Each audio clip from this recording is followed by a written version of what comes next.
everyone. It's pleasure to be back here another year with the program.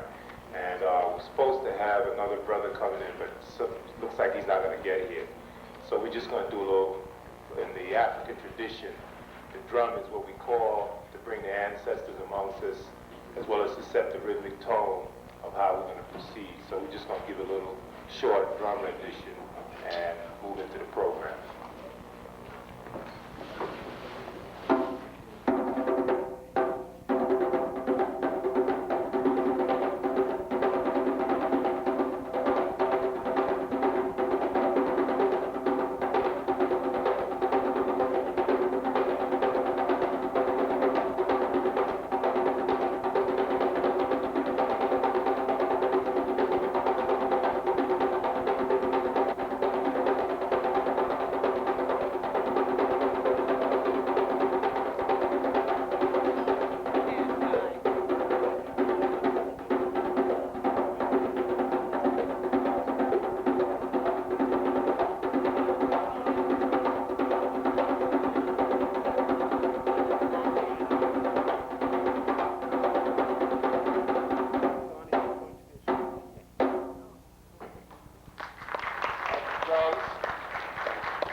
Thank you, Richard. I think that sort of puts us in the mood for what's to come. Without further ado, I'm going to introduce you to Professor Edith Block, and she's going to extend a few words of welcome.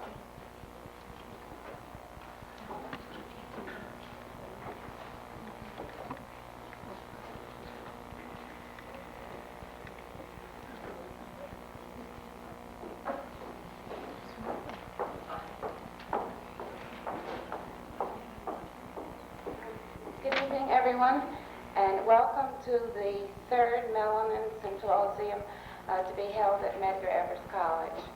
I have been especially privileged to be the coordinator of these events, and I have had the privilege of seeing the interest in this topic grow to the point where 3 years ago, we had just one single event, and today we have had enough interest to plan a whole day's event.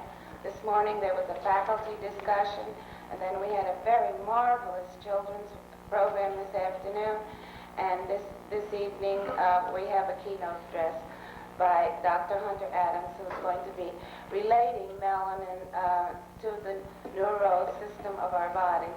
I want to thank you very much for coming out and hope that you will be supportive of other melanin events in the future. And you can look forward to a very exciting evening. Thank you.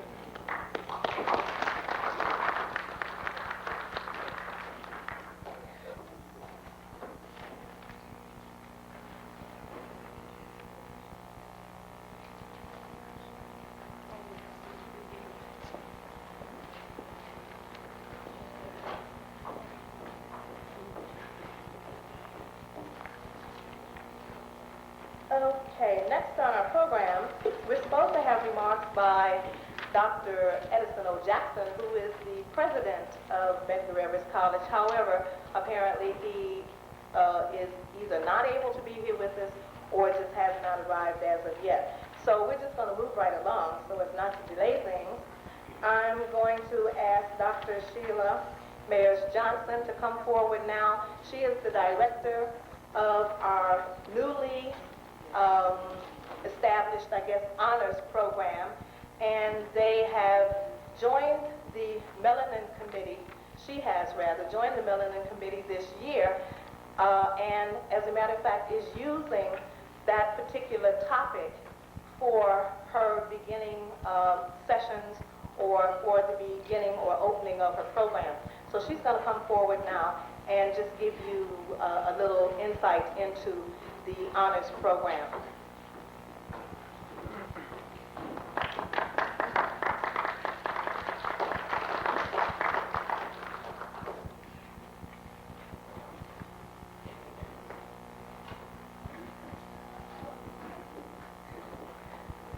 Good evening, and Again, welcome to all of you. I'm delighted to see so many of you here to participate in what we think is rather an important and special event.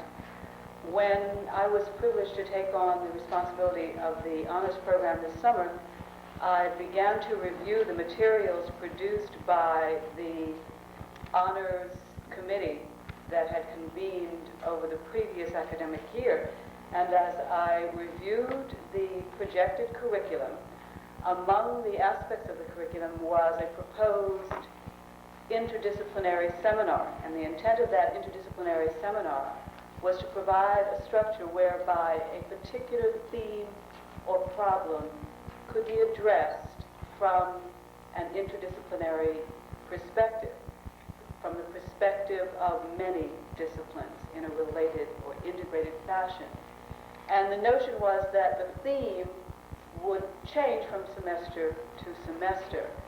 So as I began to look at pulling together the resources provided by the honors committee and begin to formulate an honors program, beginning to look at students and so on, one of the issues that I was particularly concerned with, of course, was putting a curriculum together that would be ready for beginning in this spring semester, and particularly deciding on a theme that was appropriate for our first honors seminar. The honors program, as you might appreciate, is designed for students who have demonstrated academic promise, who are high achievers, and who are prepared for a higher level of enrichment academically. And a primary purpose of the honors program is to not only provide an additional level of academic enrichment, but to provide them with the highest level of academic experience that will prepare them well for graduate school.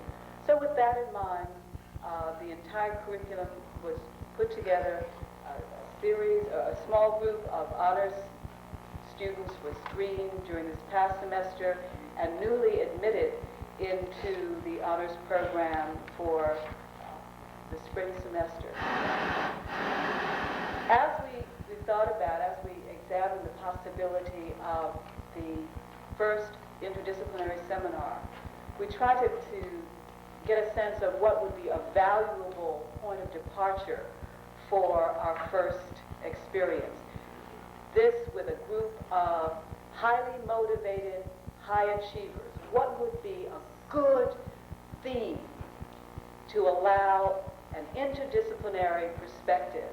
And of course, when melanin occurred to us, it just seemed like the richest possible possibility. While it emanates from the arena of the natural science as a specific area of study and focus, the melanin molecule impacts on every arena of human functioning because it is so fundamental to our being in ways that go far beyond what we normally assume. You know, for years, many of us assumed that melanin simply had to do with skin pigmentation, having really very little understanding of the importance of melanin in human functioning in general.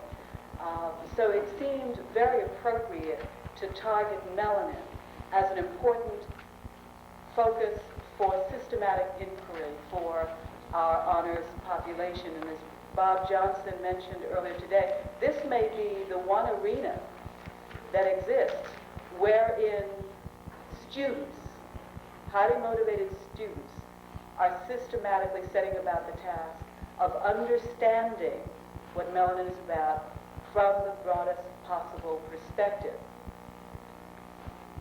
I mention this by way of also indicating that in terms of how that interdisciplinary seminar is structured, I'm team teaching the seminar with Bob Johnson. Dr. Johnson is a member of the Natural Sciences and Math faculty. And I confess to some degree of humility and trepidation as I set about the task of team teaching such an important seminar. Because like many who are taking an interest in and paying attention to, I'm just learning. about what this biochemical, biophysical, transphysical phenomenon is all about. But it's an exciting process of discovery, and one that is enriched by participating with some of our highest achieving scholars. So with that in mind, it was a useful opportunity to come together with some members of the faculty who over the past few years have set up a Melanin Conference as part of the Black History Month activities. It was a useful merger for us to co-sponsor such an activity. It is particularly exciting to have a speaker who is not only of national repute in terms of the systematic study of melanin, but one who has some exciting theories that I think will stimulate our discussion to begin our interdisciplinary seminar and to enrich the Black History Month experiences. Having said that, again, I welcome you. I must also say I made an effort to prolong my remarks somewhat because I'm aware that among the resources that Hunter Adams uses is an overhead projector, and we've been informed at the last moment that our overhead projector has been put away. So they're making an effort to bring it back, unlock audio-visual, and bring it back and make it available to him. We do not want Professor Adams' presentation short-circuited by any lack of resources. So bear with us if it takes a moment for us to get started. At this point, I'll turn it back over to Iola. Introduce our guest speaker. Welcome.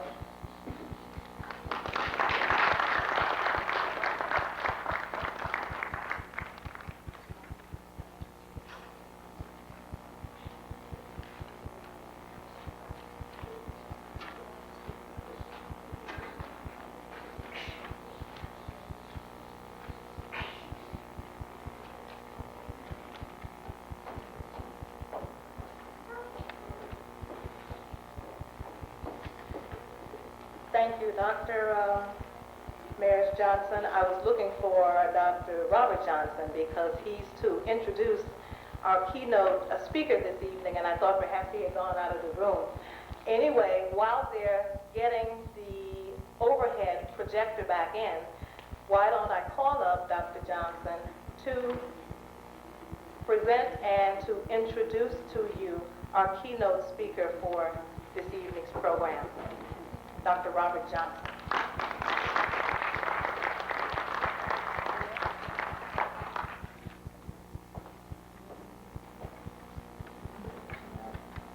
Let me also add my welcoming to this evening's activities. I think we started out in a very good mode with Richard Green playing the drums. There are many who say that because there's melanin in the skin and in the body, that sound waves resonate perhaps a bit differently than for those who do not have the melanin.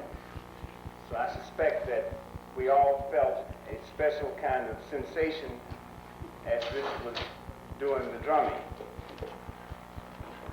I see that, but I don't have to prolong too long because here comes the overhead. So I'll move right ahead with the introduction. This morning in the faculty roundtable discussion, perhaps one of the things that came out was the fact that we really need to do quite a bit more research before many of the issues regarding melanin are clarified. We are very fortunate this evening that we have as our keynote speaker a person who has made, I would consider, a substantial contribution to the understanding of certain properties of melanin, particularly as melanin relates to energy. Our speaker, Mr. Hunter Adams, is a graduate in biophysics from the University of Chicago. He spent about 10 years working in accelerator research, where he developed an instrument called a proton beam diagnostic.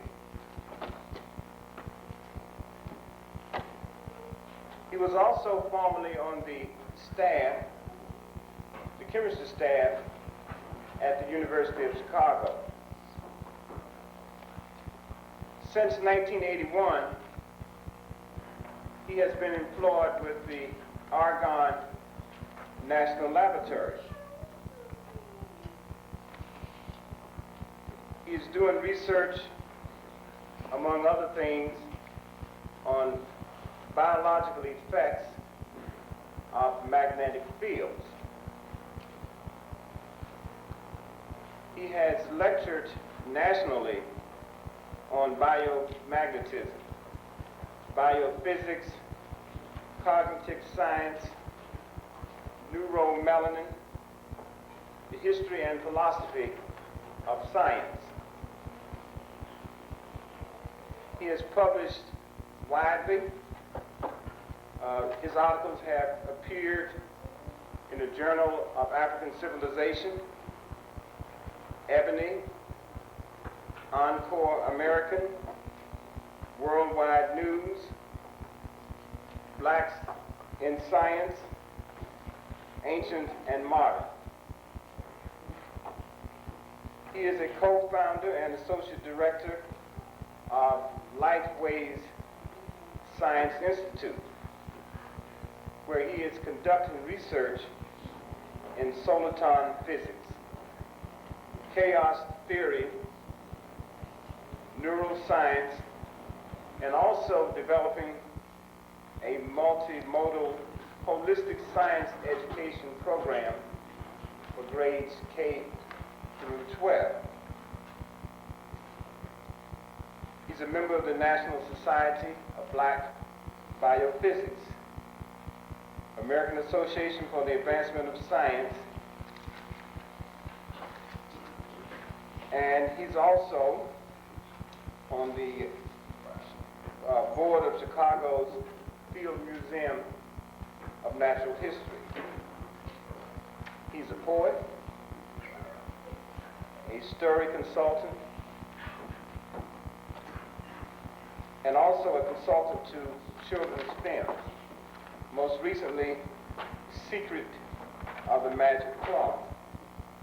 He's also an associate producer and research director for a Chicago cable television talk show, Inside Issues. Currently, he is in the preparation of several books: Mind Space, Mind Time, Soliton Waves, and the Emergence of Consciousness from Chaotic Brains. Also, he's in preparation is a book, Secrets of African Stargazing, and Coming Forth by Light. You can tell then that our speaker is very broad indeed. And for those who follow the progress on melanin, the moment we hear Hunter Adams, we think of soliton waves. So I'm very happy this evening to present Mr. Hunter Adams, who is going to speak to us on the mysteries, myths, and metaphors of melanin, the danger of reducing biology to ideology. Mr. Hunter Adams.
very much for that very warm introduction to our distinguished participants who have participated in this conference all day. The children, Dr. Myers, Dr. Edith Rock, Dr. Robert Johnson and their staff. To all of you here, I thank you very much for your patience, and I hope that I will be able to, in the ancient African tradition, speak well, because anytime one is called upon to speak, they are challenged to speak well. That is, not just speak that what one has to say is interesting, but that one has something to say. And I think that I do have something to say concerning the topic, myths, mysteries, myths, and metaphors of melanin, dangers of reducing biology to ideology. The structure of my presentation will be as follows. The first part, I will deal with mysteries of melanin. I will help explain in a small cursory way what is melanin, where is it found in our bodies, and what does it do in those various places. The next thing I will do is talk about metaphors of melanin. That is, the psychosociological dimensions of melanin. Also, when you move from more a biological basis, you move into the realm of a discipline known as sociobiology.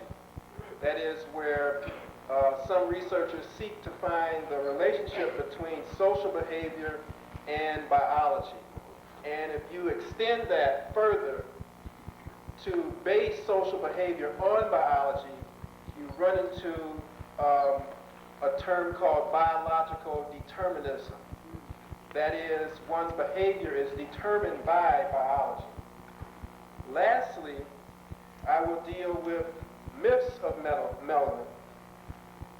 When some people take these biological deterministic arguments too far, it leads to the development of an ideology. And we have to be aware of those ideologies. And those ideologies they usually are constructed around issues concerning racial superiority and racial inferiority. I will give examples of each category, and within each category there will be three recurring themes. There will be three recurring themes within each category. First off, that science is not neutral. Second, science is political. Third, science is a cognitive process. From the vantage point of these three themes, I will offer a philosophical paradigm in which not only science but other aspects of life can be ground in to affirm truth, integrity, beauty, harmony, order, justice, and reciprocity. I hope that in some way, I hope in a large way, that I provoke, if not an already occurring critical dialogue, and from what I've learned today that there has been a critical dialogue, particularly at the faculty roundtable, on ethical issues in science, in particular concerning melanin, but in science in a large sense, the critique of the scientific method, and the use of science to explain and politicize social reality. That's what I hope that I will do. Let me begin with a story. Perhaps you may remember the story of the emperor and his fine clothes. Anyone ever heard of that story before? Yeah. Okay. You remember how the townspeople had persuaded themselves how magnificent, how elegantly dressed, how decked out their emperor was in his long flowing white silk robe with gold embroidered threads and so forth. a crown that any ancient king would be envious of. But we also remember that it was the innocence of a child, her natural inclination, or perhaps his, towards truth, towards clarity of inner vision, which showed the citizenry that the emperor was really naked, having knowledge but lacking wisdom, magnanimous in presence but lacking humility, espousing group harmony but constraining freedom for human growth on the individual level. This story instructs us about one of our basic sociological premises.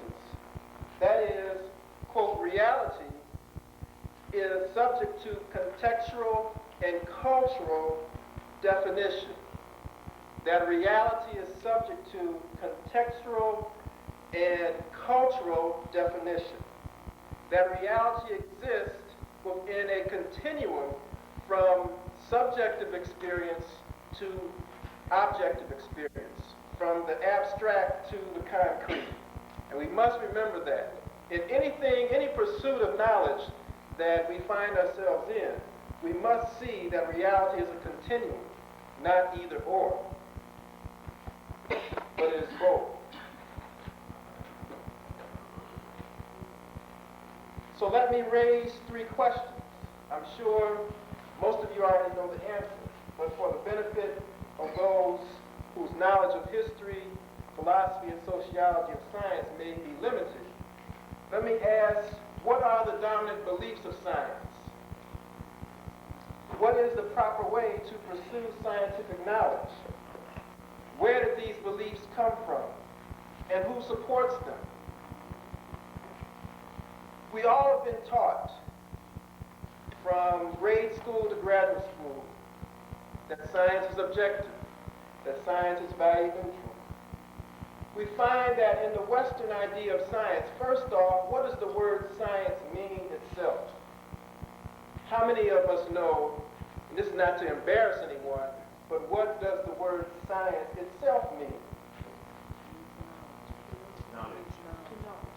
To know. That's partially correct. In the Greek sense, that's the origin of the word, means to know by taking apart. That is, by fragmenting human experience.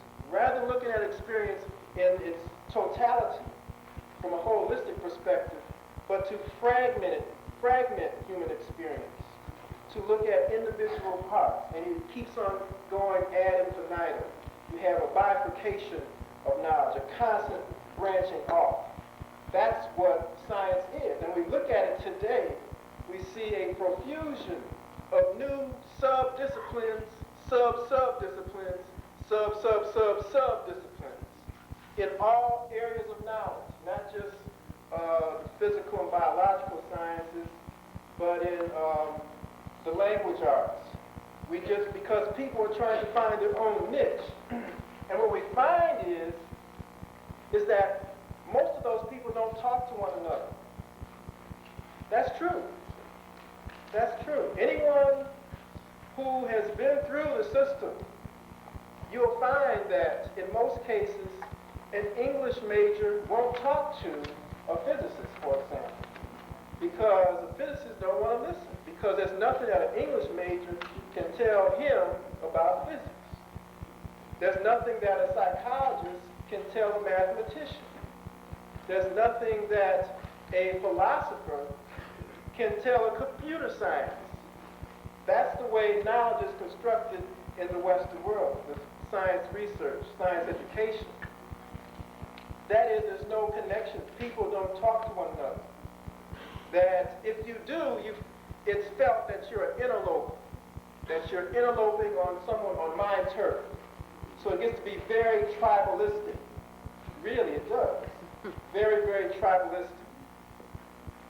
And these sub-disciplines, they keep to themselves. They start their own journals so that they can exalt themselves.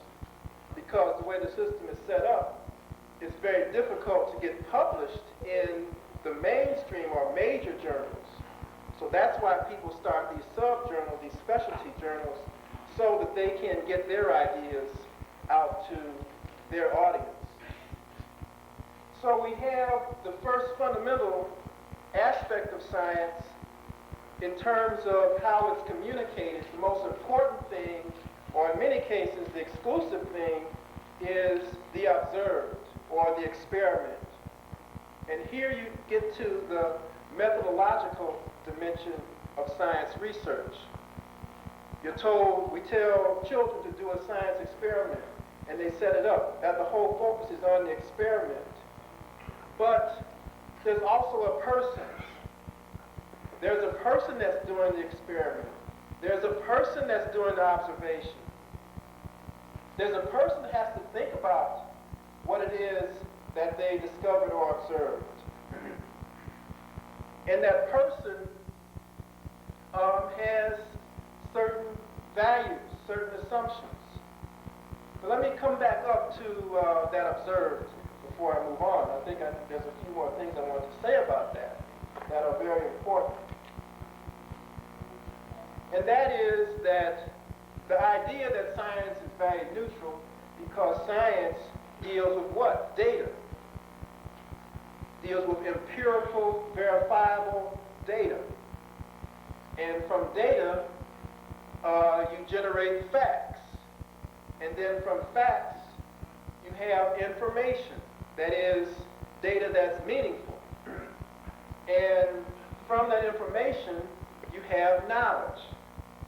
And from knowledge, supposedly, you have wisdom. And each of them are supposed to be a sum. But wisdom is not the sum of knowledge, and knowledge is not the sum of information, and information is not the sum of facts, and facts is not the sum of data. You have to give all those things meaning. Someone has to decide what is a fact, and is the fact truly a fact, or it might be an artifact. Those are the kinds of decisions that have to be made. And so it's not just the sum, but that's the Western modality. That science, as we're talking about, is the sum of the objective facts from the data that you've taken in. But a lot of the data is excluded. There used to be a time in the electronics and physical world of science that anything that was noisy or was nonlinear was either negligible or you just tossed it out. You didn't even try to solve those kinds of equations. But today, people are realizing that that's the most important aspect of life, of experience, is its inherent nonlinearity. And that's how the whole sciences of complexity and chaos have come into fruition today, because you have computers now that can visualize nonlinearity present in nature. Coming back to the person, the observer. Science research is an inter- and intra-personal as well as cultural activity. The person exists within a cultural environment, within the environment of his or her discipline, their peers, and their social group, and their ethnic group. So there's a whole strata of environments that the person exists in. And that person cannot separate themselves out of those environments. There cannot be a dispassionate observer, for example. It is impossible for someone to completely isolate their experience out of their work. They can't do it.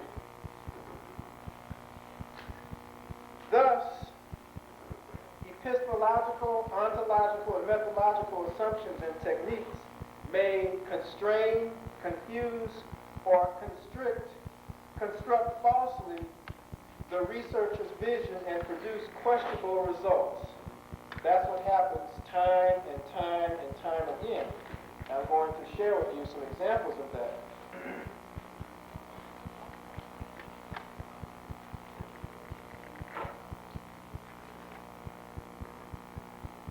Dr. Njeri Jackson, a political scientist and biological ethicist at the College of William and Mary in Richmond, Virginia, has pointed out to us, as have a lot of others, that science has been used to rationalize, justify, defend, and perpetuate systems and relations of oppression.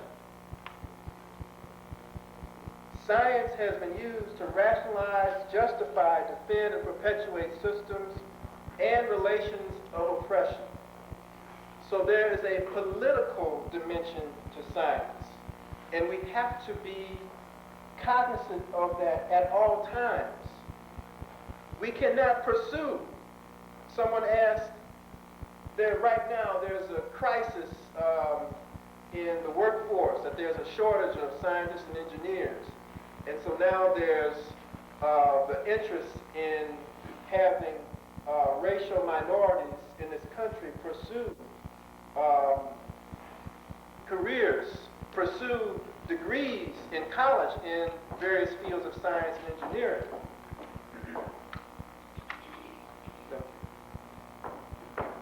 But why should I ask my people to consider science as a vocation? Should it just to be so they can become beneficiaries of a larger income? I would think not. I wouldn't do that. Should it be that they can continue to be victims of science? Definitely not that. Should they just become advocates or just functionaries of the whole realm of science? That is, become players within the game, to play the game by the rules that are already established. I couldn't ask anyone to do that.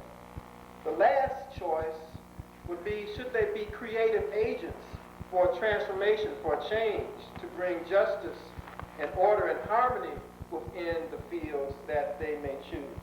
That's what I would argue that any African American person, or any person in period, should pursue science. From that perspective. From that perspective.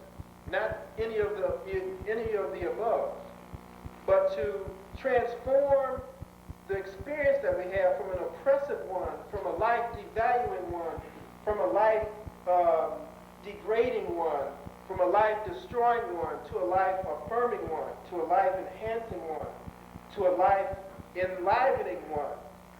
Those are the type of technologies that we should be encouraging our students to pursue, that they should be creative, that they should see all this stuff as tentative, that everything they read in the books is tentative. It's not absolute. It's not the truth. It is a temporary truth based on the knowledge that one has at the moment. Which means that you as an individual can contribute. You can discover something yourself.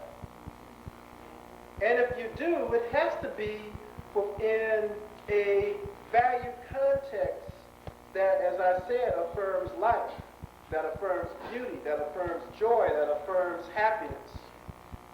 Because anything that we create, those should be the end products, not death and destruction. And when we study our philosophies of life as African people, we'll find that that was the ideal. That was the high ideal, and I'll come back to that. Why is science political? It's not the efficacy of the praxis of science that gives its power, its legitimacy, but it's the political economy that science is in that gives its legitimacy.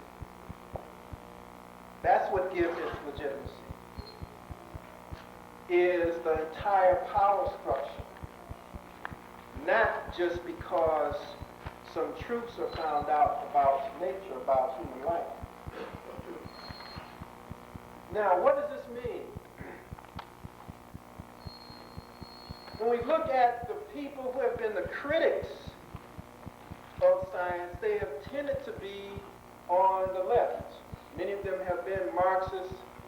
Many of them have been cultural nationalists of various ethnic groups, not only just Africans. Many of them have been members of the deep ecology movement or the environmentalist movement. Others have been feminists. But for the most part, the progressive or radical left have been seduced by the very same science they are criticizing.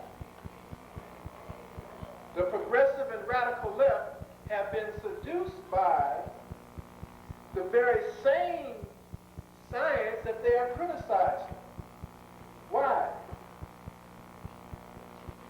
Their critiques have been limited by their capacity to posit an alternative view, a more holistic, humanistic view of physical, psychological, as well as social dimensions of life. Because they all have a fatal attraction via their fragmented, false dichotomy engendering, failure-centered epistemologies and ontologies of the Western mythological tradition. Now, what do I mean by the Western mythological tradition? Very few colleges in the United States do not require you to read Greek mythology. Most every college in the United States has a requirement that one read Greek mythology. Homer, the Iliad, Plato, Aristotle, all those guys. That's where the problem begins. Right there. Now, granted, there have been some feminists, such as Ryan Eisler in her book, The Chalice and the Blade, Our History, Our Future, who attempts to posit, who attempts to search out a pre-Greek tradition where the values of harmony, justice, and so forth were shared amongst Europeans. And she says that occurred in Crete. However, we know from a lot of scholars, Dr. John Henry Clark, Dr. Ben, a whole host of people, that the original inhabitants of Crete were Africans. Now, granted, something happened to them. They probably got pushed out by the invaders from the north and from the west. But that tradition still became a part of the Europeans. It still influenced them profoundly. But something happened along the way, and I can't go into it right now, but something happened along the way such that the Greeks developed a fatalistic vision of life. Let me just share a few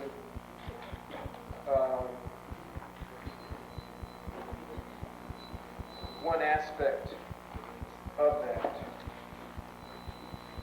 So I think it's important that we really see it for what it is.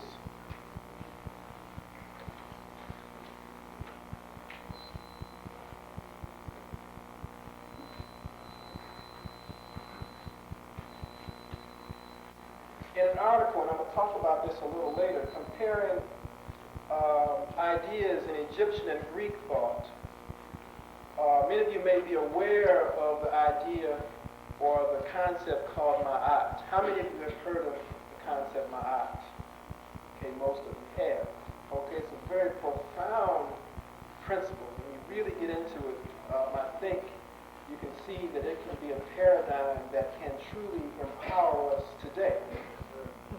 I firmly believe that if we really penetrate into it, because I'm getting a little ahead of myself, but you'll find that most of our lives in the past were committed to that principle, even though one didn't know it consciously. because that's the natural way of African people. You see, the whole notion of altruism and compassion, those are natural occurring things that when people don't have any outside stressors in their environment, they will naturally evolve to be altruistic and compassionate. That is a natural neurological fact. There's an article right here from a book called Ethical Questions in Brain and Behavior Problems and Opportunities, called The Neurobiological Origins of Human Values. The neurobiological origin of human values. This is not to reduce values to neurobiology, but to suggest, to point out how that there's in certain environments, certain conditions, lead towards natural altruistic behavior. It's present in other species besides humans. So it's not something that's unique to us. That's what we need to get back to. But in order to do that, we have to know the difference between our way, the Malian way, and their way. I call the oppressive way, or others like Brian Ashland call the dominator way. We have to know the difference between these value systems. We know that Ma'at meant truth, justice, righteousness, reciprocity, and so forth. But the Greeks had a term similar to that called decay. Now, it's similar to Ma'at, but it's profoundly different. Because decay doesn't function to create order, to push back chaos. It functions to help maintain the status quo. That's why many of you may run into problems when you have a Euro-American professor and you challenge him or her. You may not get the best grade that you deserve. Because they don't want you to challenge them, that you don't have any right to challenge them, that you don't have anything to offer to them. But a student out of their innocence, that is, innocence of not knowing the depth of the subject that the professor does, can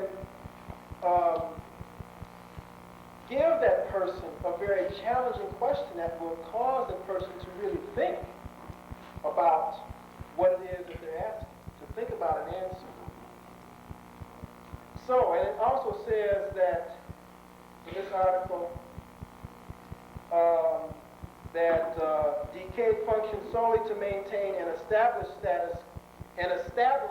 status quo with no consideration as to whether it be right or wrong in a moral sense. Now that's entirely different from the concept of ma'at. Entirely different, where it is something that you want to give as order and justice. Not something where you can be either or. None of the African gods act on whim as the Greek gods, that maybe it's this Zeus is this way today, but in another context, he'll wipe you out.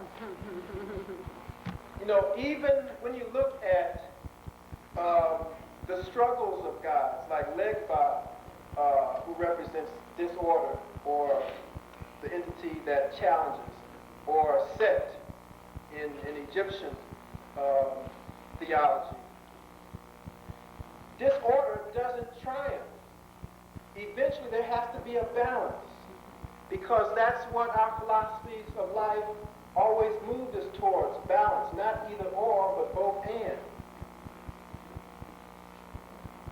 So we have to understand in our pursuit of knowledge that there are some differences, that there are assumptions that we unknowingly bring to our pursuits.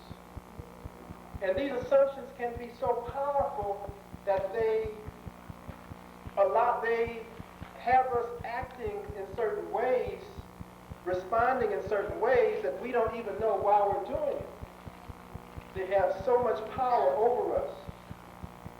So we have to be aware of our value environment, because life is not objective. Every human being has experiences.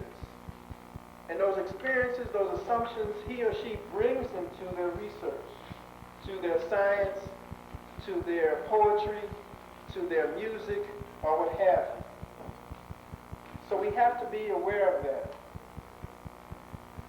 And it's only within the last decade that I believe that there's been serious progress or maturation amongst African people, amongst some feminists, amongst some ecologists, to begin to unlearn this dominator type of lifeway system. Because now, with a lot of different methodological and analytical tools, we've been able to deconstruct it, as they would say in philosophy. That is, to break it down, to make it simple.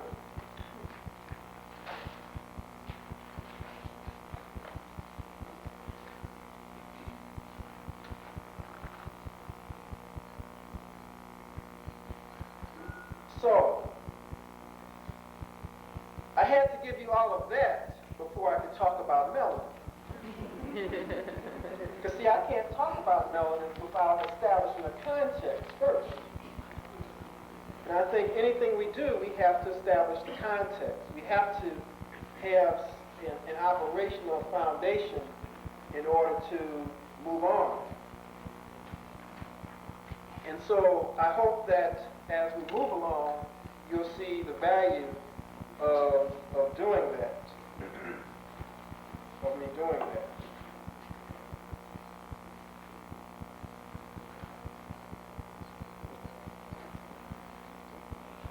Okay, this slide here is interesting because it gives some idea of the dimensionality of melanin and melanin-inspired or melanin and melanin metaphoric research. I'll put it like that. At the top, it's probably difficult to see, but there's a drawing, and you see the head of a figure of a man in a boat. Can everyone see that pretty well? Or not? Okay, you probably can't see the back. But anyway, that's from Alexander Piankov's book, Ramses VI.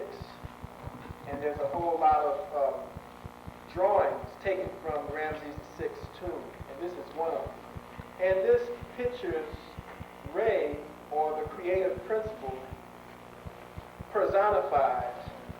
And if you could see it in its color, you would see that Re, or the personification of the creative process, was depicted as black. Was depicted as black. Now you must understand that if we remember in the 60s, the whole notion of black didn't refer to skin color. It referred to a state of consciousness and commitment to the struggle. It transcended an epidermal description. And that's what it originally meant in Kemet. That is, a person who was a guru ma, who was self-mastered, who had mastered him or herself, who had transcended, reached another state of consciousness, and so forth. That's what black meant. So when you see someone depicted as black, it may not necessarily refer to their skin pigmentation. It was referring to that exalted state of consciousness. And even death was considered an exalted state of consciousness as well. So that leads to a lot of arguments between many different Egyptologists because on the one hand they'll say, well, black meant death. Well, white also meant death too, but it depends upon the context.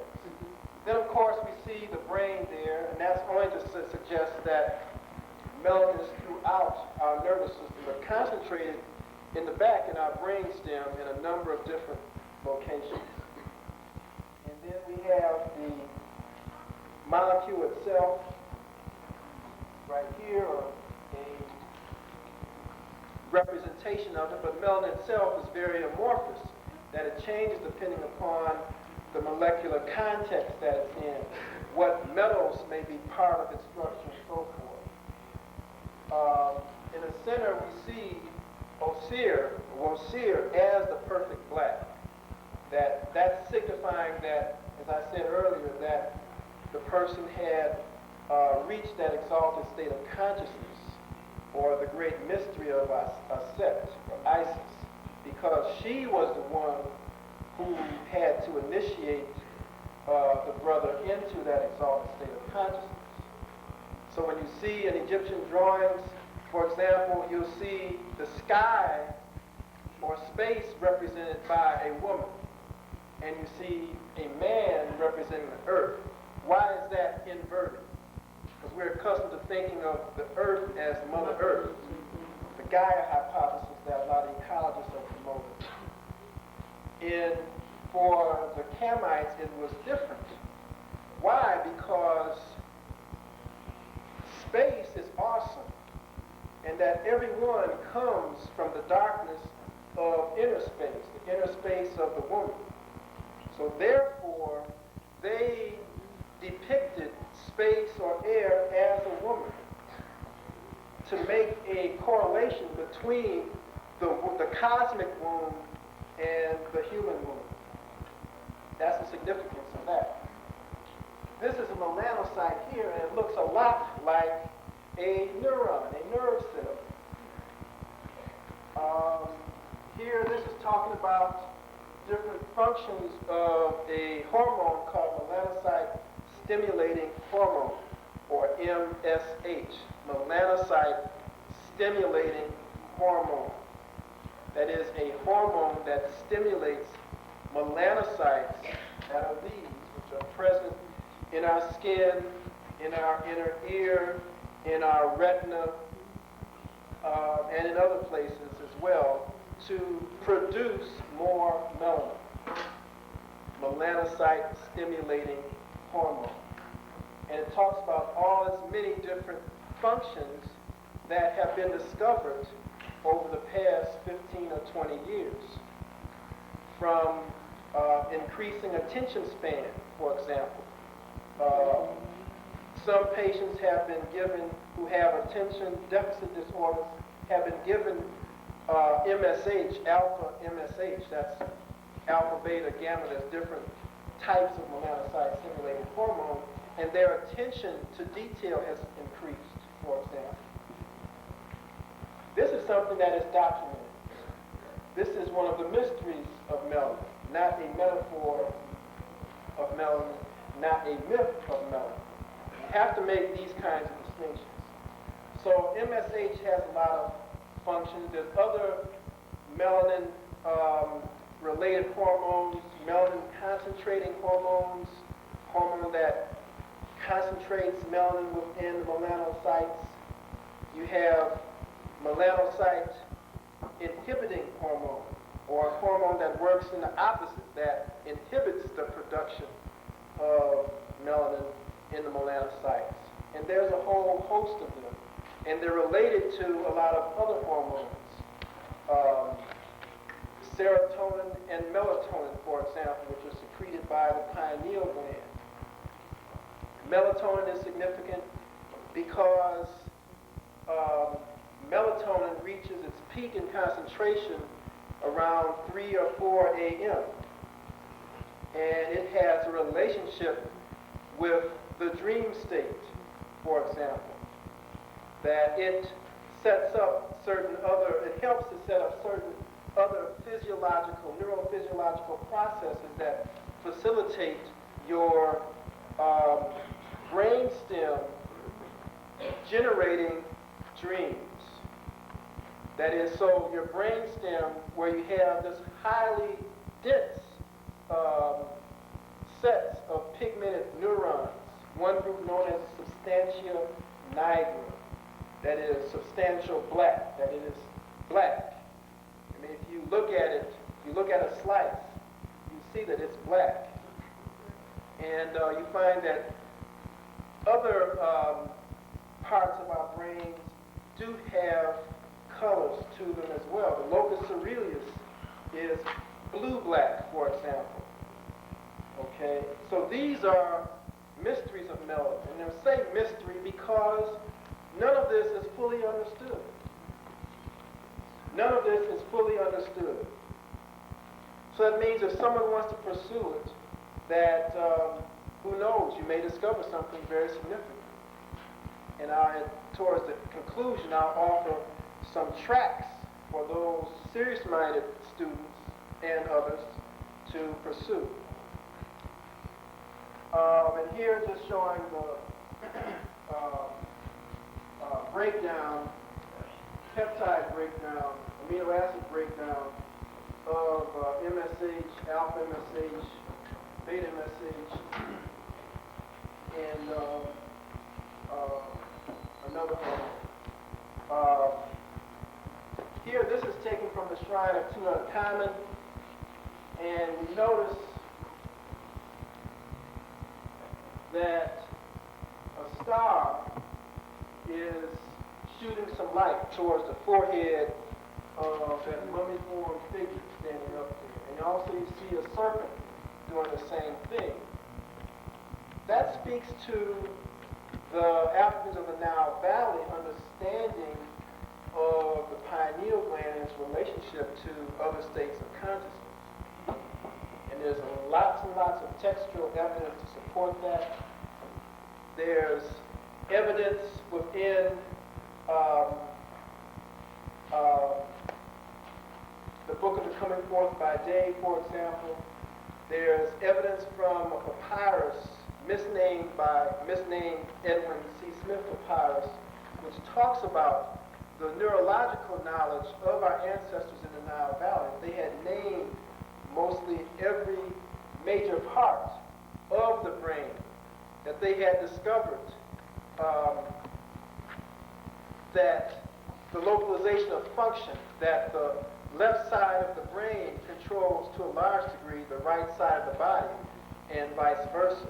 And this is all written down. This is one of the mysteries of melanin, not myth of melanin, not metaphor of melanin. And I have to make those kinds of distinctions. And you'll see the value of that as we move along. And, well, there's a couple other things on here. Here, this is just talking about, this is known as Lorentz attractor, or strange attractor. Strange name, but it speaks to the whole notion of order within disorder. Order is within disorder. That if you can look at a system that seems totally chaotic, like the weather, for example. Like when I left Chicago this morning, the weather was completely chaotic. It was snowing. There was 5 inches of snow on the ground. Airport runways were closed down. They had to de-ice the planes. I sat on the runway for about 3 hours, waiting to get to y'all tonight. So it was chaotic. But once we got up around 33,000 feet, there was order because we were above the clouds. And I could see the beautiful blue sky. And the clouds, the snow, became an ocean that I was sailing across. So if there's order within disorder, and that's what this speaks to, that when you can look at a system with the right computational tools, you can discover that order within disorder. And so this is leading to another system of mathematics. Actually, it's leading back to our old system of mathematics, where you looked at patterns in nature, patterns in behavior, and so forth and so on, and you try to generalize about those patterns because those patterns can inform you about other patterns and other dimensions of one's experience. And so that's what we're coming back to. We're getting back to ourselves. Western science is moving us back to ourselves by default because they're finding that this is the natural way to be. So we just have to accelerate that process ourselves to get back to ourselves. So the signs are all out there. We just have to be aware of them and make use of them.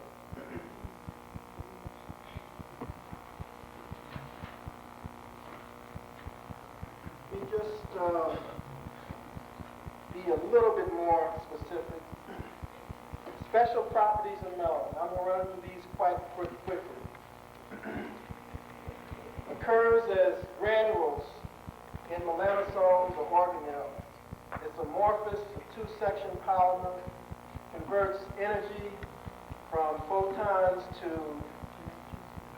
electrons into phonons. Phonons is just vibrational energy that all molecules are vibrating or in a constant state of vibration or motion, that it has to move, can't be still. There's nothing that's still. It can be paramagnetic or super paramagnetic. That means it has a capacity for magnetism. I don't want to be too technical.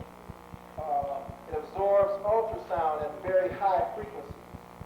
Any of you have, maybe women here have had ultrasound to view fetus. Well, melanin itself can absorb ultrasound, so it converts energy. It has very low thermal activation energy. That means it doesn't take much energy to affect it. Very little energy to affect the melanin molecule. Chemical aspects of melanin is very, very stable.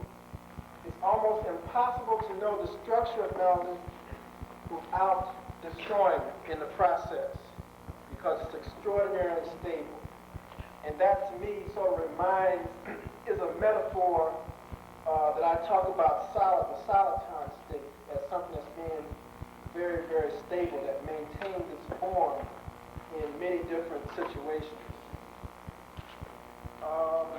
Possesses exceptional oxidation reduction properties, highly reactive under certain circumstances, exhibits extraordinary binding energy, has an affinity for many different metals, iron, zinc, cadmium, heavy metals like lead, and so forth.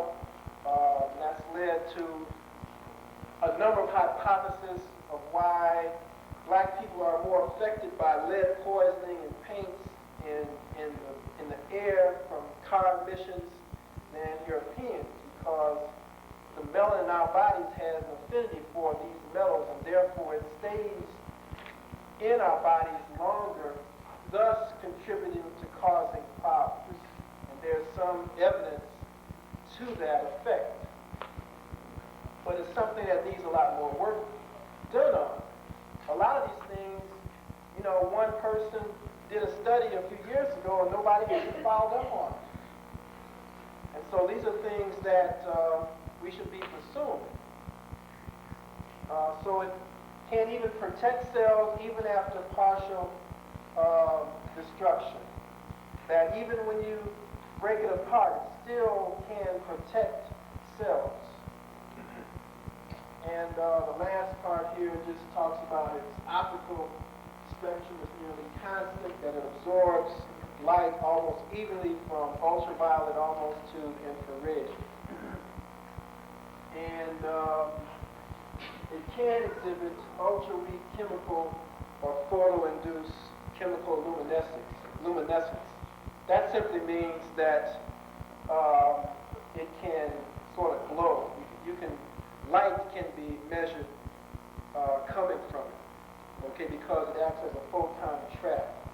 That your hair takes photons from this room or the sun, anywhere, and it's trapped in your hair, and it'll either spiral around the different polypeptides in your hair, reaching the scalp, stimulating your scalp, and so forth. But sometimes with straight hair, it doesn't do that. That's not to suggest for anyone not to straighten their hair, or that's not a critique of anyone's hair. I'm just talking about properties of melanin, mysteries of melanin.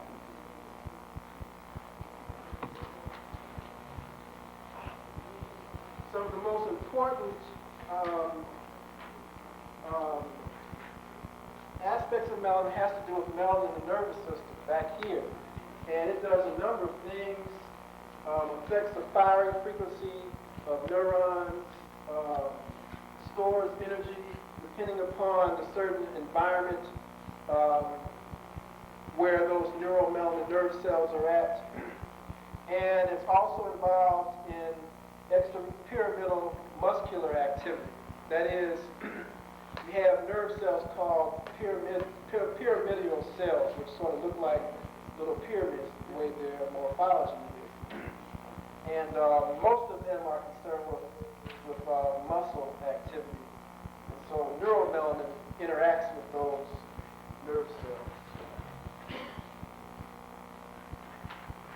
And just so you can see where it's found, this is just to show in the brain that it's throughout our entire brains for the most part, but most critically here in the brainstem. Most very critically here in the brainstem. Without a brainstem, you really can't even exist at all. I mean, you won't even really be, you'll barely be a vegetable without a brainstem. You have to have that. So it's very crucial.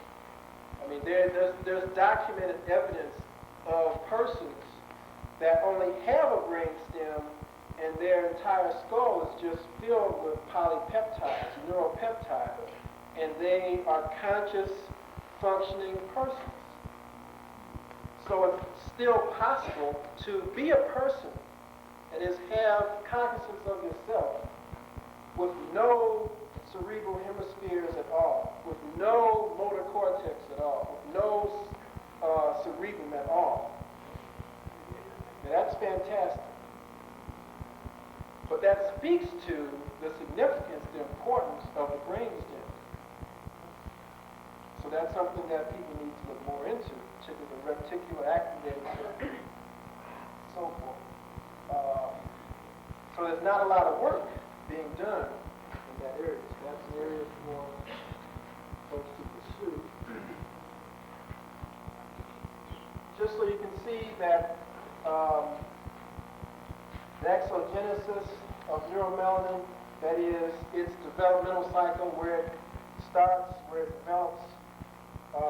Earliest observance is in the locus coeruleus, and then 3 to 5 years present in brainstem nuclei, and around between 12 and 15 it peaks and appears in other brain sites, the frontal cortex, cerebrum, and so forth. But then there's a very slow age-related increase in the locus coeruleus and other parts. These are Latin terms for different parts of the brain. But there's also a pathology to neuromelanin, either an excess or a deficit. See, we're still talking about mysteries now. There can be certain pathologies on the decrease of neuromelanin. That's generally associated with Parkinson's disease. And see, this speaks to the fact that neuromelanin is very important in motor coordination. A person with Parkinson's disease doesn't have the fine articulation with their muscles. You find them shaking. You see them shaking. That means that that fine articulation or control over muscles, the relaxation and the tension on muscles is difficult to control. It's difficult to control because you have to rapidly see our bodies are magnificent. That's why African people love life, because they saw life as the highest principle, because the human body, life as a whole, is a mystery. That there is a fast recycling of these different polypeptide neurotransmitters and so forth that has to occur to relax and tense muscles in a coordinated fashion. Melanin, neuromelanin, participates in the processing of these various neurotransmitters and other chemicals secreted by other nerve cells. Is that making it too complex? You understand what I'm saying? That the neuromelanin, because of its inherent properties, can reprocess excess chemicals very fast and break them down. So when you have less of it, when you have less neuromelanin present, that means you can't do that as rapidly, which means that your motor movements are jerky. Now some folks say that's why most white folks can't dance. Because they have a deficit, they have less neuromelanin. And I'm going to share with you a leading psychologist at Harvard makes that. So this is not Hunter Adams saying that. This is what other people are saying. I want to make that clear, so someone don't go back and quote me that said that. So that's what a decrease in neuromelanin does. An increase is associated with schizophrenia. And so that ends up being a label on people of color that they're all schizophrenic because they have all this color. And I'm going to talk, that's when we start to get into the metaphors of melanin. I'm going to come to that in a few minutes.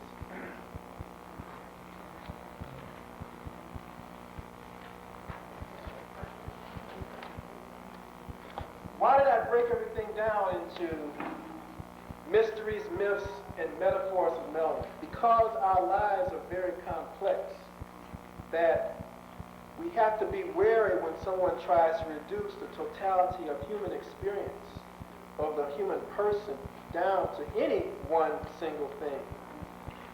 That our entire existence in and of itself is dependent upon that one single factor. There are no one single factors in the world in which we live. We live in a very cooperative world where where we interact with everything in our environment. This has been going on since before the beginning. Not just the beginning of human beings, but before the beginning of life even. That we are constantly interacting. Our heritage goes back to the stars. And see, that's why in Kemet, they said when you die, you become a star again. You go back to where you came from. This only suggests that when we look here at number one, our daily experience, we find that our daily experience is influenced all the way down here by our nervous system. We find that our daily experience is influenced by the organization that our bodies exist in, that the state that we exist in, our daily experience, what we eat, what we look at on television, what we read, all these things interact on our daily experience. And our nervous system is part of our daily experience. They interact within our nervous system, not on a psychological level, on a mental level, because see, we have that takes us back to the Western ideas of separate minds and separate bodies, that our minds operate by one set of rules and our bodies operate by another set of rules. How many people believe that? That's good. Didn't fall for that. But that's common sense. That's common sense. So where did the Greeks go wrong? We need to find out where did they go wrong to point out to white folks, look, y'all went wrong right at this point. See, when Aristotle And all those guys, Pythagoras, came to Kemet, they missed some things. Even though they stayed there for 10, 20, 30 years, they missed some things. They didn't stay long enough, as someone said. But I think if they would have stayed longer, they would have been even more confused. Because they're still confused today. And they have the benefit of our wisdom today. And they're still confused. Or they consciously reject the truth that would set them free. So this is only to give you a graphic idea of the complexity of our life and why we can't reduce life down to any one thing. So there's interaction with language. You know, they used to say that sticks and stones may break my bones, but words will never hurt me. That's a lie. That is a total lie. Words are very powerful. You know, you can get into fights by saying the wrong thing. You talk about a brother's mother, and you'll get into a fight. So words can hurt, or they can bring hurt. So that's a lie. But language is embedded within our entire bodies. When you speak, your entire body resonates and vibrates. So we have to be conscious of what we speak. That's why it would say that you would speak well, speak right, and not take up the language habits of aliens or foreigners, because that affects our consciousness, one's individual consciousness state, how you use language. And many of you may disagree with that. Some folks may like Two Live Crew, for example. Some folks, such as Henry Louis Gates, defended them, said they had a right to say what they said. But I ask the question, I don't believe in relative ethics, relative morality that many people believe, because I think there's some standard that all of us have to adhere to. I just ask the question, does their record create, does their music create beauty? Does it create harmony? Does it empower women? Now, if someone can answer that in affirmative, then I would support Two Live Crew. But in honesty, we can't do that.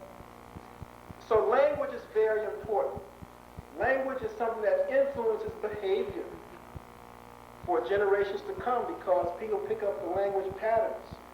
And many times, language patterns can become phylogenetic, passed on to succeeding generations. So this is only to suggest how the complexity in the human social, cognitive, and even spiritual environment is, how complex it is.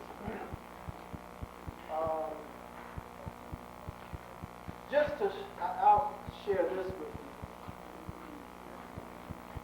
And it's important that I do this so you can see how confused things are. When you take any philosophy or psychology class, all of them are based on some idea of behavior and mentation. That is, what's the relationship between behavior and our minds, or between bodies and minds? And we see that there's a whole host of them. Mario Bunge has 10 of them here. The philosophies of mind. Then each philosophy has an explanation of behavior.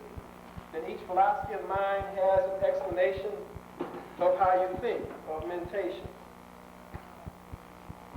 And you have to be aware of these. Those of you who are students who have to take all this stuff, you got to know what it is you're studying. You got to know, you have to critically know what philosophy the professor is coming out of, because he or she is going to come out of that experience. They may tell you that Africans are animists, and they believe that the spirit in the tree, the spirit in the rock, the spirit in the water controls their lives, which is totally false. You can't equate African spirituality in the context of European linguistic semantic terms. You can't do that. When you do violence to the whole notion of African spirituality. So I'm not going to go into any of all these, except to say that you can reduce them down to three primary metaphysical perspectives. And all of these three, one of these three are going to be the ones that you will encounter in your pursuits. Either materialistic monism, that is matter giving rise to mind, dualism, matter plus mind, or mind and matter separate things, transcendental monism, or mind giving rise to matter. And that's what a lot of the New Age people are moving on right now, that mind gives rise to matter. But we find on the continent, particularly in Kemet, that you had a different perspective altogether from these, highly different from these. And it's important that we know what other systems of thought are so we can know what our own is. Because we can never get back to ourselves if we don't know how to find ourselves. We have to unlearn these other constructs that are embedded within our nervous system. That's a challenge. Now some will say, who are learning the classics, that they have value in and of themselves. Well, they do, but they will not empower us. They will not give life to us. And that's where I make a distinction. I say, yes, you can study all the Greek philosophers. I think you should know that they exist and know what they were expressing. But also, you should know something about yourself. Know more about yourself than them. We know more about them than we know about ourselves. I don't think anyone in this room can honestly admit that they truly know more about themselves than they know about another culture. So we have to unlearn the life ways of the European, or to be more correct, the Euro-African. To be more correct.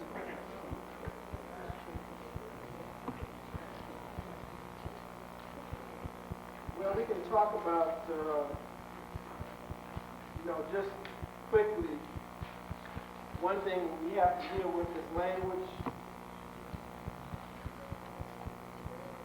And that is, we have to be aware of the language of the oppressor or dominator, or language from a Maadian perspective, or as Ryan Esler talks about, a partnership model, where we see what our societies are based on: fear, win, lose, power over, male dominance, generally white male dominance, but in many of our families we have male dominance as well, we have to be honest. Sadomasochism, control, ranking, one-sided benefit, manipulation, destruction, hoarding, codependency, negative conditioning, violence against others, alienation, war, you know about that right now, secrecy, coercion, indoctrination, conquest of nature, and conformity. But our way is everything on my left, the left. Because remember, in Kemet, you always saw the pharaohs or the queens with their left foot forward, because that's talking about the right side of the brain. We have to be balanced. So we have to begin to unlearn this stuff, because we won't be able to do that if we don't do that. Then we can fall victim to the myths and metaphors, not only of melanin, but of everything. And I'm going to share with you some examples in a few minutes of that.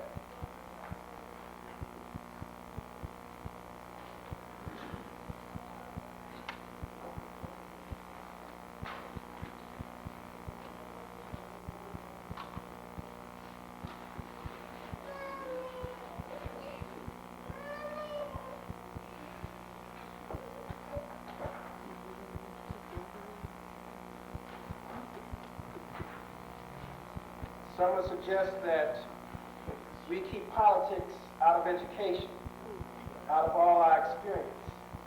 But that's not possible. As I said earlier, that the observer has certain values, ideas, assumptions, and so forth and so on. So no endeavor is truly politically neutral. It cannot be. Someone has to make decisions about money. Is your work worthy of being funded? Someone decides that. That's a political decision. So politics is part of everything. And we have to be aware of that. And so that brings me to the myths of Mellon. This is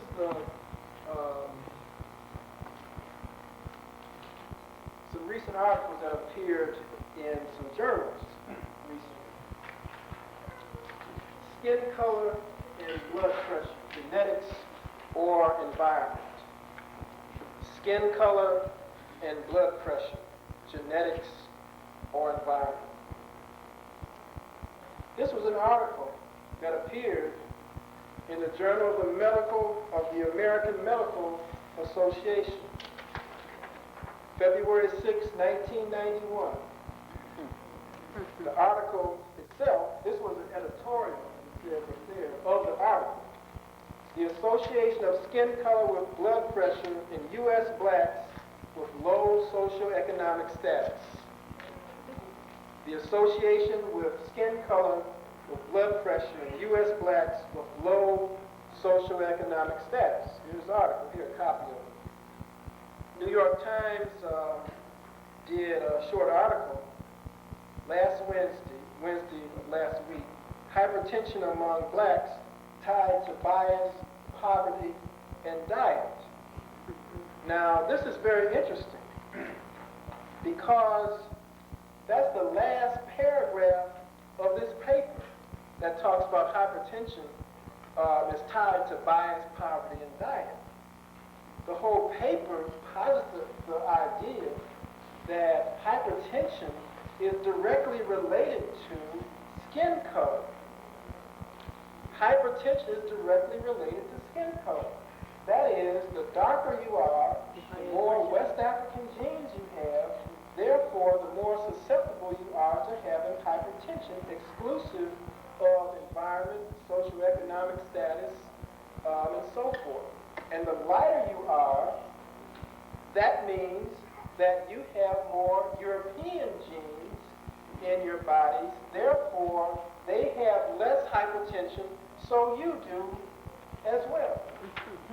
Now that's what this paper that appears in the Journal of the American Medical Association talks about.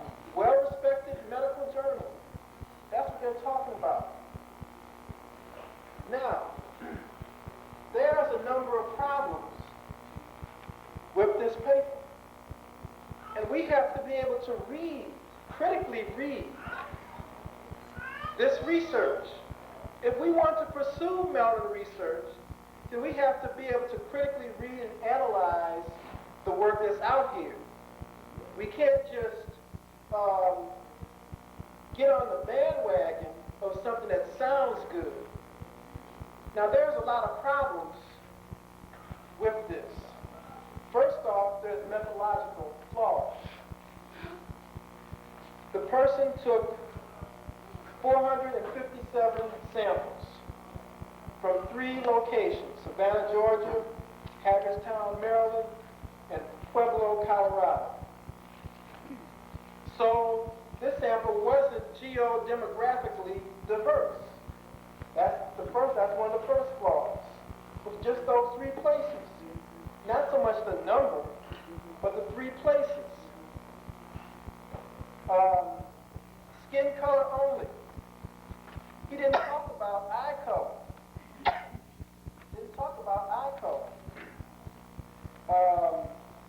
As a possible indicator of neuromelanin brain. Didn't talk about skin color whites. That all Europeans aren't all white. Right? They have variations of skin color too. But he didn't talk about them in this article. He didn't make a comparison of them in this article. But there have been studies on iris pigmentation and information processing that have appeared. But he didn't quote any of these articles. That Jerome Kagan, Department of Psychology, Harvard University, iris pigmentation and behavioral inhibition. Now he studied all Caucasian, all Euro-American children, and he found that children with blue eyes tend to be, particularly the boys, tend to be more inhibited than children with brown eyes, white children that is. And he made a whole lot of hypotheses concerning the relationship between neuromelanin and behavioral inhibition, or shyness, the biological basis of shyness. So he's in the myth of melanin aspect of melanin research, Jerome Kagan at Harvard. But he makes some very interesting hypotheses concerning the relationship between neuromelanin and this behavioral function. But this person did not look at their research. They didn't do a sociological study, for example. He talks about skin reflectance, that they measure the amount of light that's reflected off a certain part of your arm, and that determines the density of melanin. Okay, now there's other biochemical tests that you can do, but that's what they do to determine the density of melanin. But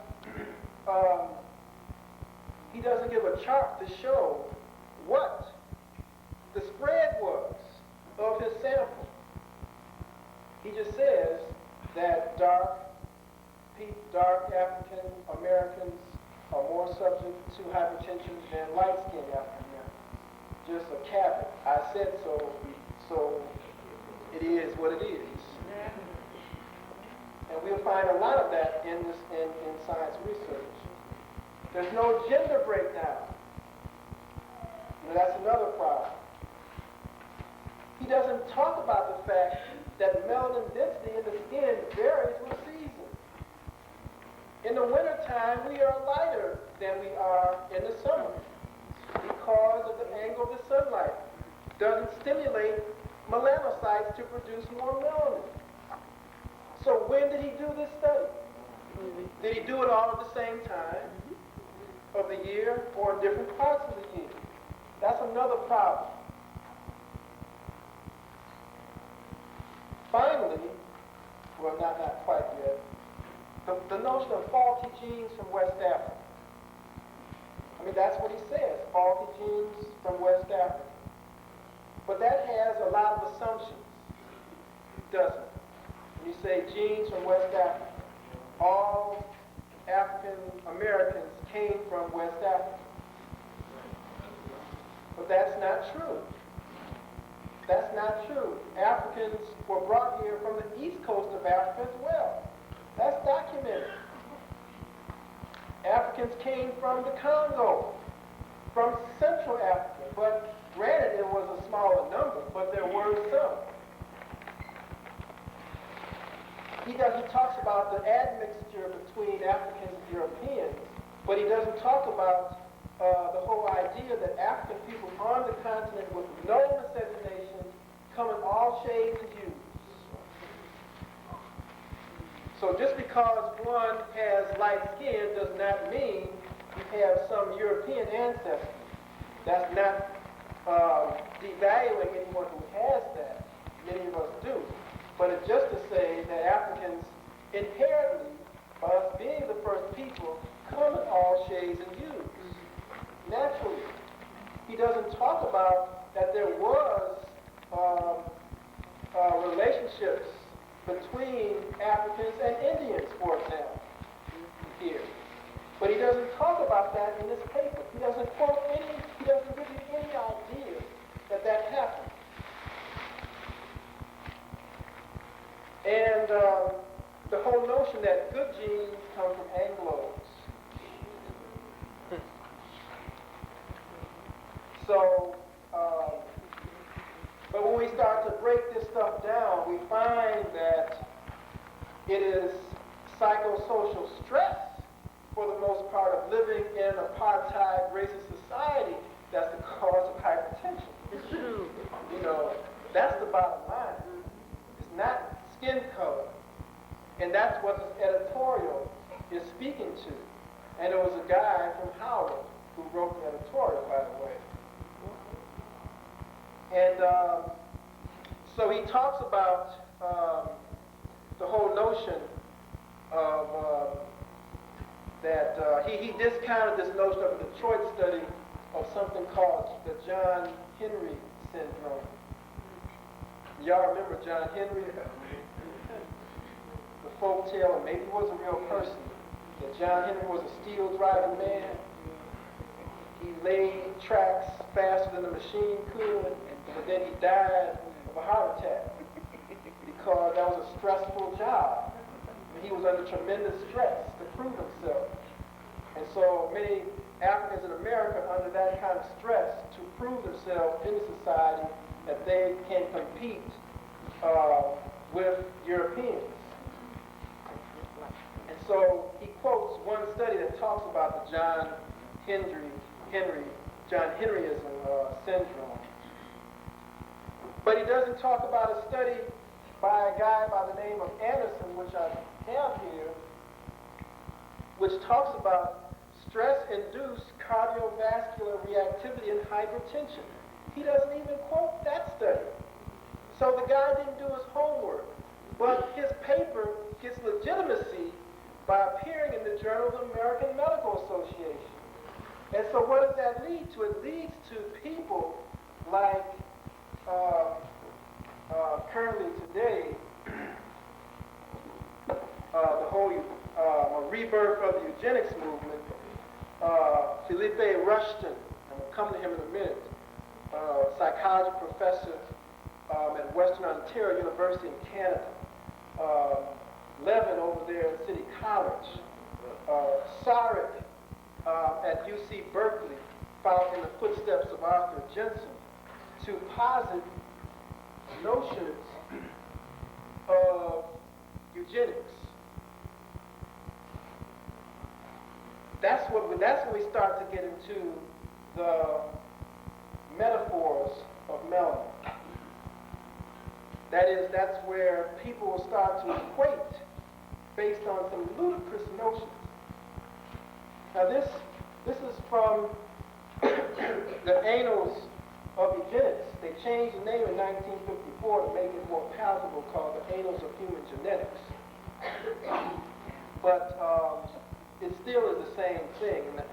And I have an article that speaks to the fact that it's still talking about eugenic ideas, or the whole notion of the biological deterministic ideas of human behavior and intelligence.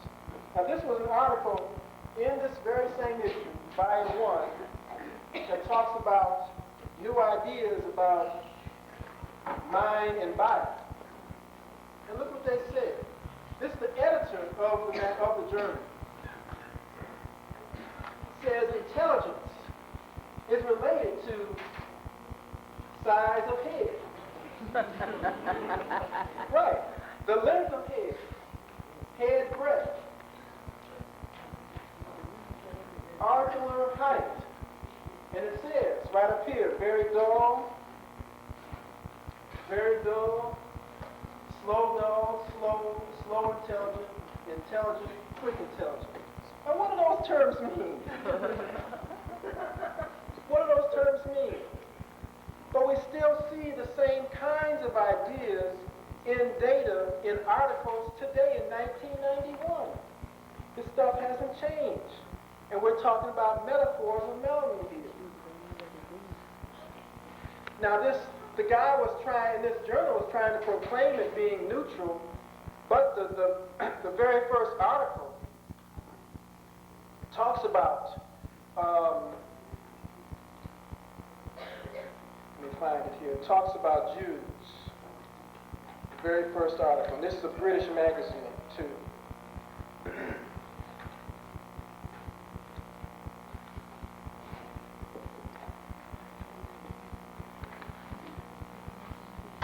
Anyway, I have it here somewhere. But it talks about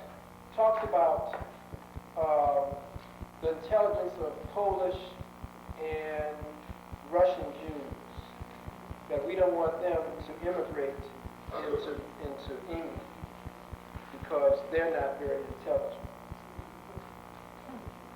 And so you have the whole notion of, as he says in here, national eugenics, that every nation must have its own eugenics program, and so on. And we saw, how Hitler took that.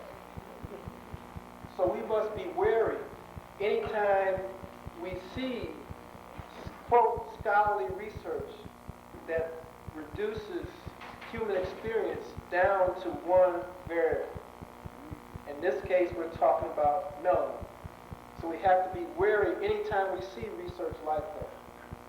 We have to critically look at it, no matter who it's done by. In particular, this guy in Felipe Rushton. Now I'm going to share something. I have to share these things with you because I would do a disservice if I didn't. But Felipe Rushton, in an article that he presented year before last at the American Association for Advancement of Science annual conference, he presented a paper which he snuck in, by the way. This guy really was shrewd because he was invited to participate, but he changed the title of the paper when he got there, and the day before he got there, he called the press to tell them what he was going to present. And the title of this paper was Evolutionary Biology and Heritable Traits, with reference to Oriental, white, black differences. Felipe Rushton. Now what he proclaims is that Orientals, Asians, are the most intelligent. Then white folks, and then black folks at the bottom. And he makes some profound judgments as to why this is the case. He says, going back to what I said here, he resurrects this 1989 brain size and intelligence. Brain size and intelligence. Cranial capacity. Brain weight. Millions of excess neurons. That our cranial capacity is less than white folks, less than Europeans and Orientals. Our brains way less than theirs. And we have fewer excess neurons. Now, where does the notion of excess neurons come into play? Somebody tell me. Then maturation of the delay. Then he talks about sexual restraint, social organization, IQ test scores. Let me quickly share a couple of these with you. Now he presented this paper at the AAAS. They have a meeting right now in Washington. This is the national body of scientists in the United States. So he has legitimized. They didn't repudiate him. The president, who happened to be an African American at the time, did not repudiate him for his paper. And I have his quote right here for those of you who want to read it. What he said when he presented his paper. Walter Massey, who's now, he's moved up even higher. He's director of the National Academy of Sciences. But look at this.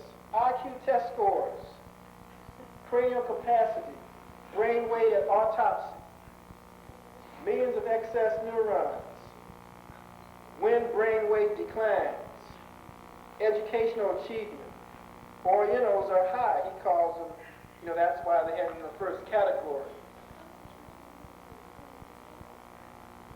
Current socioeconomic status of the United States. Now, I don't think most Asians would agree that they're number one in the United States in terms of their socioeconomic position. Granted, a few Japanese have done very well. I mean, they fought their way in. But they're from Japan. They're not indigenous Japanese. You know, they struggle very hard. And we know Koreans struggle very hard. That's why in many cases they overcharge us in their stores. So that's not true. Then he cites worldwide evidence for this, and so forth. Then he talks about maturation. That because we African people mature much faster, we're less intelligent. And you know, age to crawl, you know, we crawl first. Age to walk, we walk first. Now most of these things are true, in fact. But then he goes into this category. Sexual restraint. Speed of menstrual cycle.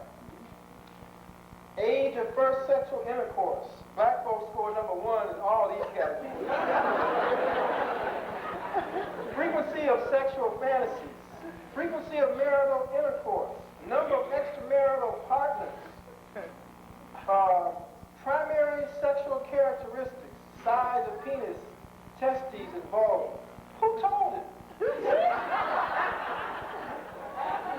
I don't know nobody who would tell anybody that, particularly a European, a white boy. But this was the paper that he presented in 1989. Now, is this science in the Greek sense? You know, this is nonsense. It's not even pseudoscience. You know, but we have to be wary of this.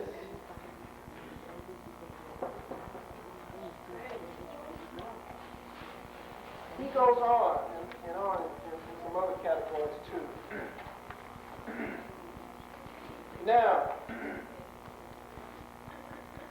the same way with what does an African person look like?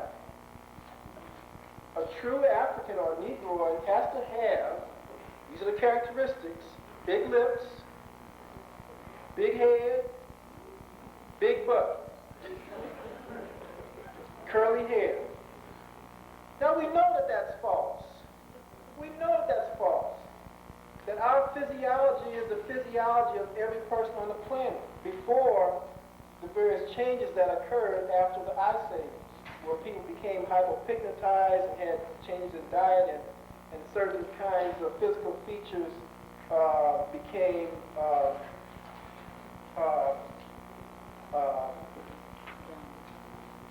fixed within certain localized populations, okay? But we look at African people on the continent, that stereotype is totally destroyed. But some people get upset when they see Homo sapiens depicted like this, as a woman with long, straight hair, not large lips, not a large nose. Now we know that there's African people like that in the Horn of Africa, in India, and Diop talks about that. That we have within our genetic structure the capacity for producing a wide range of physical features, so there aren't any stereotypical Africans. And that's something that we have to move away from.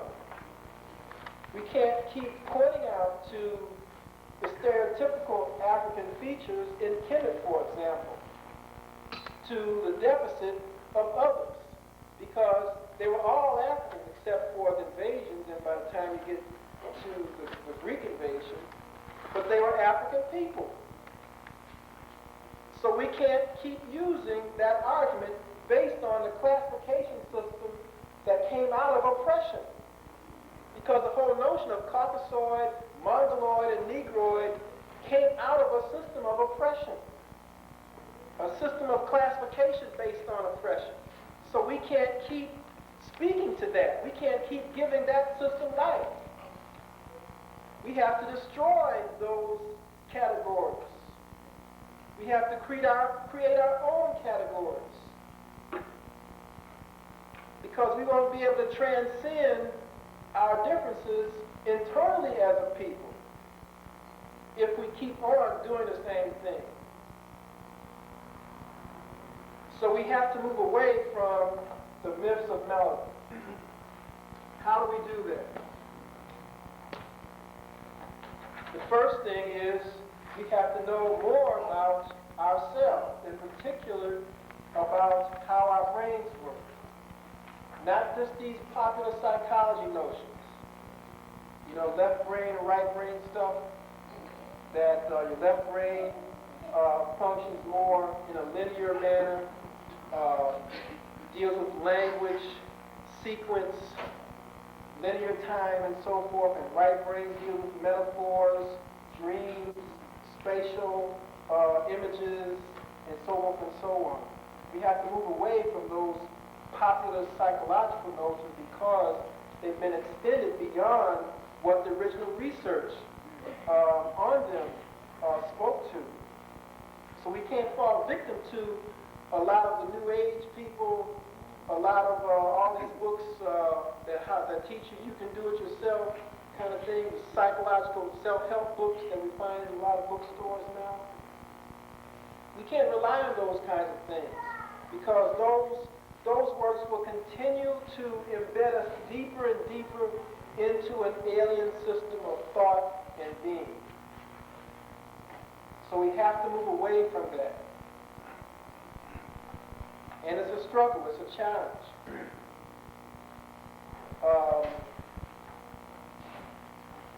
One thing that we have to know is we have to realize when we hear the African idea that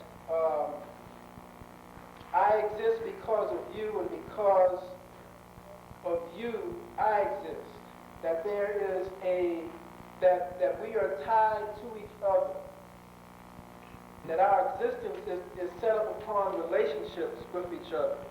That's the African way. Why is that the African way? Because that's the natural way that we are anyway. What do I mean by that? That means, what I mean by that is that each person has different maps of their experience running simultaneously within them. That is, how many of you have heard of the whole idea of near-death experiences or astral traveling, phantom limbs? Most of you have heard of those things before, or probably even had experiences like that. Well, how is that possible? How can you get outside of your body? We have to think about things like that. And some people have thought about it, thought very intensely about it. Our ancestors thought very intensely about that, had rituals so you could go into trance. Because when you get into trance, then you're in another state, such that you can become aware of another dimension of experience, of knowledge. Now, the reason why you can get outside of your body is because your brain has a map of your body within itself. It has to know where your arm is at in order to execute some movement. It has to know where other parts of itself is at. So our brains are very fluid, very dynamic, very elastic, in that over time it can change, that we can relearn skills that are lost because of some damage, for example, because it can metaphorically rewire itself to get around that damaged area, because we have maps, different types of maps. And I don't want to go into a lot of details, except to say that we make maps of everything in our experience. Right now, all of you are part of me. There's no separation, even though distance separates us. But you are all part of me, and I am all part of you. Neurologically, I am embedded within your entire being, and you are embedded within me. Now what happens is that our models of ourselves and our models of other people are what is interacting, not us as the person. So when you have problems relating to someone, it's a problem with the model of yourself and other person that's the problem, not you and the other person. That's very different from the whole notion that we're separate individuals. I can do whatever I want and it won't affect you. But everything we do affects each other, no matter how subtle, because we're connected with everything. The next thing that we have to know is that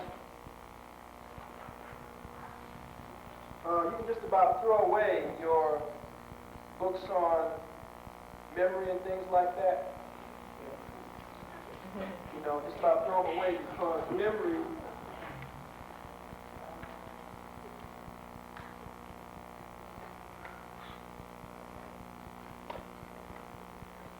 not stored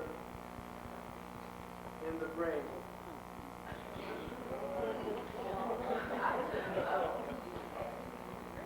Someone said, where is it? In melanin. Where is it? Someone said in melanin. Okay? But memory is not stored in the brain. That's counterintuitive, isn't it? Counterintuitive. Where did the whole notion of storage come from in the first place? Have we always talked about being stored somewhere? Or have we been influenced by technological metaphors? In particular, computer metaphors, where you can go to this location and you can forever, every time you go to that location, you'll pull up the same data, that same data stream. But the memory of your mother's face is not located back here in your occipital lobe, which deals with vision. It's not back there. It's not located anywhere, not in any one of the cells, because memory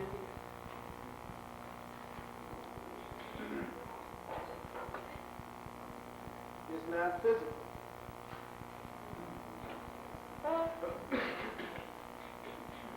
Memory is not physical.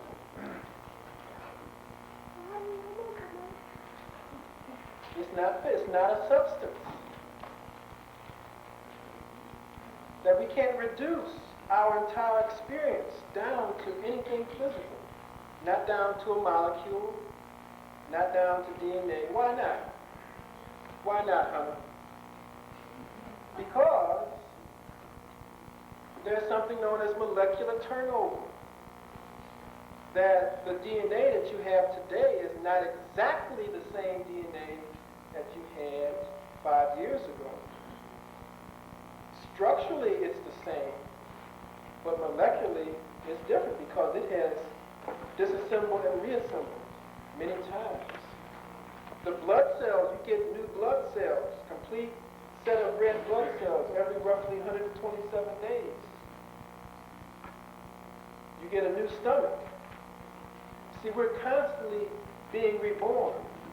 And that's why you find in African languages the whole notion of renewal, rejuvification, rebirth, because they understood that this is part of life. So we can't reduce memory, the totality of our experience, to anything physical. And I'm using this to get you to see that we can't reduce the totality of our experience to melanin, for example. It's very significant. But it is not the totality of our experience as a person. Nothing physical is the totality of our experience. And most people would say that it's spiritual. That is our experience. So if it's not stored in our brains, then where is it? If it's not physical, then what is it? Memory are patterns of neural system activity, total neural system activity. And memory is distributed throughout our entire nervous system because our entire brains participate in every experience. You can't isolate, the motor cortex from the visual cortex because they're densely interconnected. You ever heard people say, well, I can hear colors, or I see sounds? You heard people use those kinds of metaphors before? That's known as synesthesia because our various primary sensory systems are densely interconnected, that they crisscross, they feed to each other, such that you can have different kinds of experiences of seeing smells, for example. That's possible, and with different techniques of meditation and so forth. Some people may want to use drugs, but there are safe ways to have those kinds of experiences to get more in touch with yourself. In fact, we reconstruct the vast majority of our experience, our cognitive experience. So we recreate it at any given moment. And that's counterintuitive. I know most of you don't believe that. You're probably getting very relaxed. But I think I'm going to line things up right now and give y'all a test. Now, you didn't think that you're going to come here and not get a test. You probably did think so. But I'm going to give you a test, and everyone is going to pass the test. Because to pass, you will see what I'm saying. Now here's a figure. Now those of you who have seen this before, I will ask you to refrain from shouting out what it is and give everyone a chance to identify this figure. And once you identify it, you will always know what it is. That is, you can never not see it as ambiguous anymore.